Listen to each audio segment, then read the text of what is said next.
চীন ও ভারতের উপর যুক্তরাষ্ট্রের পাল্টা শুল্ক আরোপে বৈশ্বিক বাণিজ্যে নতুন সমীকরণ তৈরি হয়েছে। এ পরিবর্তন থেকে বাংলাদেশের জন্য উন্মোচিত হতে পারে নতুন সম্ভাবনার দ্বার।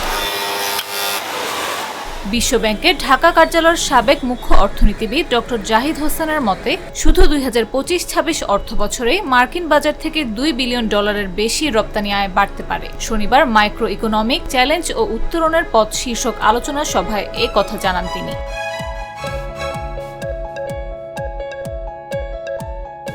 ডক্টর জাহিদ হোসেন বলেন, যখন মার্কিন প্রশাসন বাংলাদেশি পণ্যের উপর 37% প্রতিক্রিয়া শুল্ক আরোপ করেছিল, তখন মনে করা হচ্ছিল যে বাংলাদেশ মারাত্মক সমস্যার সম্মুখীন হবে এবং রপ্তানি আয়ের 22% ভারতে চলে যেতে পারে। তবে শুল্কের হার কমে 20% হওয়ায় এটি দারুণ সুযোগ তৈরি করেছে।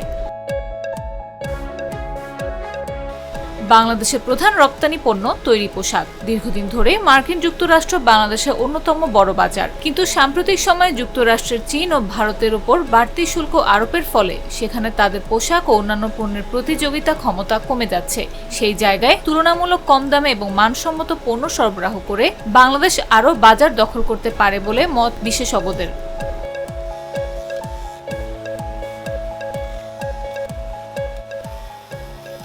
অর্থনীতিবিদদের মতে, বৈশ্বিক বাণিজ্য যুদ্ধে যে কোনো পরিবর্তনই ঝুঁকি ও সুযোগ দুটোই নিয়ে আসে। বাংলাদেশের জন্য এই সুযোগ কাজে লাগাতে হলে কেবল পোশাক নয়, চামড়া, হোম টেক্সটাইল, হালকা প্রকৌশল ও তথ্য প্রযুক্তি খাতেও বিনিয়োগ বাড়াতে হবে। একই সঙ্গে শ্রমিক দক্ষতা, উৎপাদনশীলতা এবং রপ্তানি প্রক্রিয়ায় স্বচ্ছতা ও গতি আনাও জরুরি।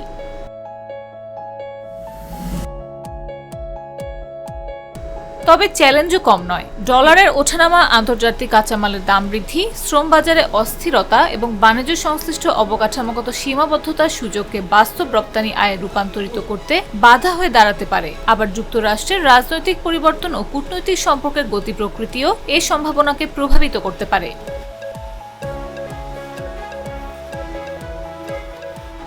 বিশেষজ্ঞদের অভিমত, এখনই সরকার ও উদ্যোক্তাদের সমন্বিত পরিকল্পনা গ্রহণ করতে হবে। দ্রুত উৎপাদন ও সরবরাহ ব্যবস্থা আধুনিকীকরণ, বন্দর ব্যবস্থাপনা উন্নতকরণ এবং নতুন বাজার খুঁজে বের করার উদ্যোগ নিতে পারলে যুক্তরাষ্ট্র, চীন, ভারত বাণিজ্য যুদ্ধ থেকে বাংলাদেশ লাভবান হতে পারবে।